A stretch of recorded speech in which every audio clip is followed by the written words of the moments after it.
75% of Americans do not believe the lone gunman Lee Harvey Oswald killed JFK. Are you one of them? I want to share with you what I believe to be the most convincing evidence, and it may be a truth we all can't handle. The story dated back to 1967 when CBS decided to find if it is possible that one gunman can fire 3 shots in 5.6 seconds. So they created the scene and hired 11 expert marksmen to try. The best record of 5.2 seconds was completed by Howard Donahue, but after 3 failed attempts. Howard's record put the speculation to rest, and America hesitantly acknowledged that, okay, it is possible that Oswald alone killed the president.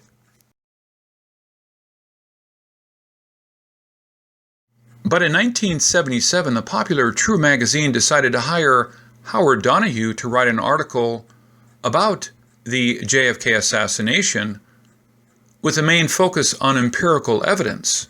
A one-gunman theory may be possible based on expert marksmanship, ballistic analysis, and the trajectory of the shots. The wall the bullet perforated and the wounds they caused. Kind of to help True's readers to understand the Warren Commission's reports in ways the readers are most familiar with. As you will see in this video and the film Smoking Gun, based on Mortal Error by Bonar Menninger, Howard's original analysis, in my opinion, offered the best collaborated theories on the JFK assassination.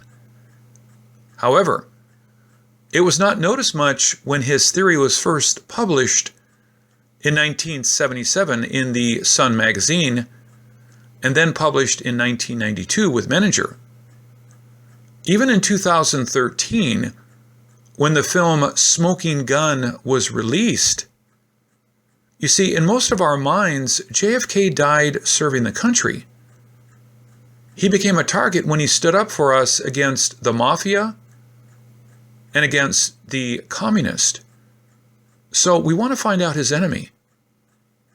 We want to revenge his murder. So we need something better than what Howard gave us.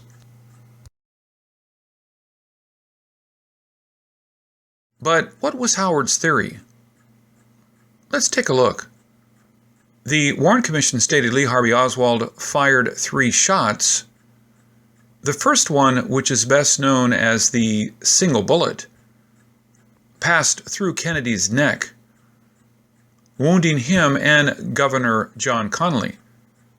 Oswald's second shot missed entirely, and his third shot hit JFK in the head and killed him. But upon closer examination, Donahue found the first shot more than likely missed Kennedy, the second shot hit him in the neck, and the third shot, fired by a second gunman, killed President Kennedy. Many people believe the second gunman theory because the single bullet is just not convincing enough. And people like Oliver Stone called that the magic bullet. The bullet that looked pristine after piercing through the president's neck made a sharp right turn, then going through the right side of Connally. It is a theory even Governor Connally had a hard time believing at first.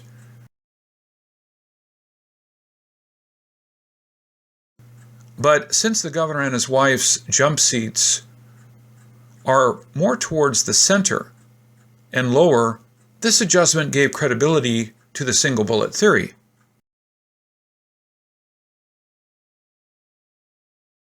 But there's another troubling problem. The first bullet, after ripping through 2 bodies, remained in great condition. But the third bullet blew President's head and itself into pieces. Why then are they so different? First, Howard has doubts about the single bullet being the first bullet, as Governor Connally publicly denied that he was hit by the first bullet. He said he was hit by the second shot, and the president was hit by the third shot. This is also supported by Agent Roy Kellerman, the mayor, and many witnesses who smelled gunpowder at street level. This proved there is a second gunman near the president. According to Dr. James Humes, who conducted the president's autopsy at the Bethesda Naval Hospital and testified to the Warren Commission, that the fatal shot was a huge defect over the right side of the skull. Basically, he meant the head was blown off. This is the mystery we need to decode now. How can one bullet penetrating two bodies and doing little damage, but the third bullet hit the president's head, exploding in a hail of lead? Same gun, same bullet, same shooter, same victim. Why did the two bullets perform so differently? According to Dr. Humes, he found 30 to 40 dust-like particles in the president's head. That proved the fatal bullet is not the same full metal jacket type as the first bullet. It is a fragile bullet designed to explode violently upon impact. Look at these two pictures. The single bullet that hit Kennedy first is a straight metal bullet which is designed to go through the body. But on a 0.223 fragile hollow point round, it is supposed to explode upon impact with a devastating result. But if Oswald did not fire the third shot, who did? Based on the trajectory, the shot will come from behind. Based on the autopsy result, eyewitness accounts,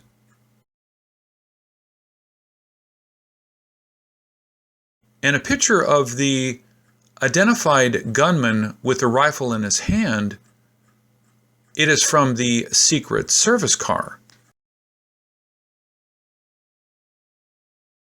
Please note that the Secret Service denied any of its agents fired that day, but 7 of the 11 witnesses are Secret Service agents, and we have pictures and autopsy results to prove. So, who do you plan to believe? According to witness Hugh Betzner, who described the gunman as in either the president's car or the Secret Service car behind it, and statements from Senator Ralph about a secret agent who pulled out a rifle. Even the Dallas mayor, Earl Cabell, in the 4th car, saw a Secret Serviceman with a submachine gun. Isn't the evidence clear enough? However, to this date, the Secret Service still denies this information. And in 1995, when the case was reopened by the Clinton administration, the Secret Service destroyed all evidence a week before the investigation. Is it possible that a Secret Service agent actually shot the president? According to the film, there are a lot of inconsistencies. Now, inconsistencies doesn't necessarily mean anything, but it makes things sound a bit fishy. There are 11 witnesses that day with testimony putting a rifle in Agent George Hickey's hand. Even Agent Laws testified that when he saw Agent Hickey holding the gun, he thought he fired the weapon.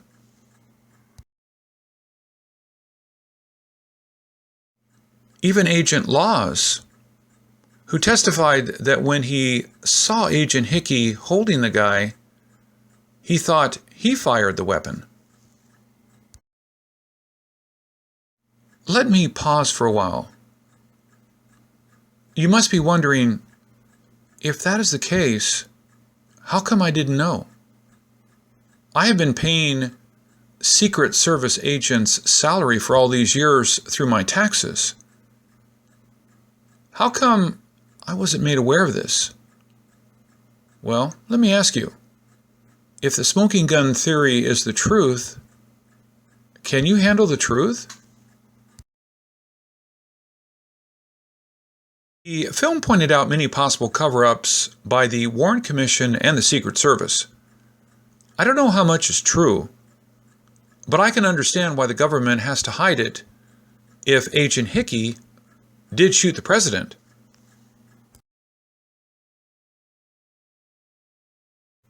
If Russia, Cuba, or even the mafia shot our president, we need to find whoever is behind it and make them pay. We need to protect our country and our president. But if it is a mistake, what should we do? Expose our incompetence to the world? Send Agent Hickey to jail? What should we do? We lost a president we loved, and we can never get him back. There is nothing much we can do now. But I think he will want the truth to be told. Farewell, Mr. President.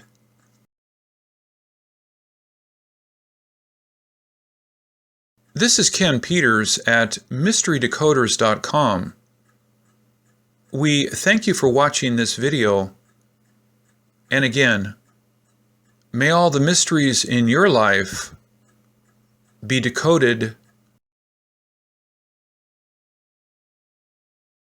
So, my fellow Americans, ask not what your country can do for you. Ask what you can do for your country.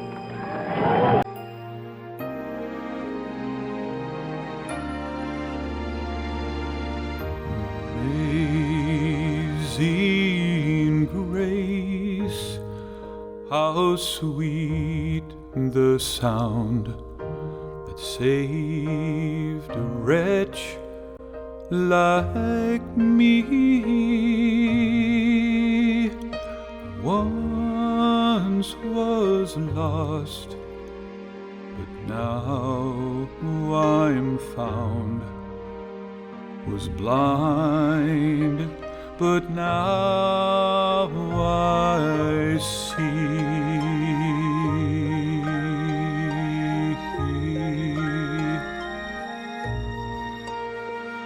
His grace that taught my heart to fear, and grace my fears relieve. How precious did that grace appear the hour I first believed.